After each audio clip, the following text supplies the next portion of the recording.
in July, isn't it? That means today Chandrayaan 2 was launched by ISRO. But it is a failed mission, no? Yes, it was a failed mission, but it was a milestone, not like any other mission. It was a very complex mission. But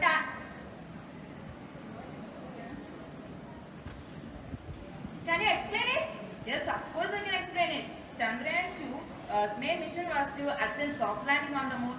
That means if it had achieved that, we would have become one of the few countries to do so. But somehow or the other, it failed in the last moment. Anyway, Chandrayaan 3 is there, no?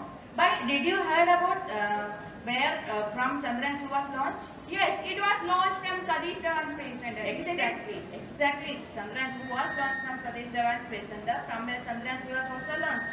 Chandrayaan 2's other mission was to find water in the moon surface. Now I am also getting some interest to know more about space. But look out there, aren't there friends? Where? There, look out there. Are you interested in space like us? Louder, please say louder. Louder.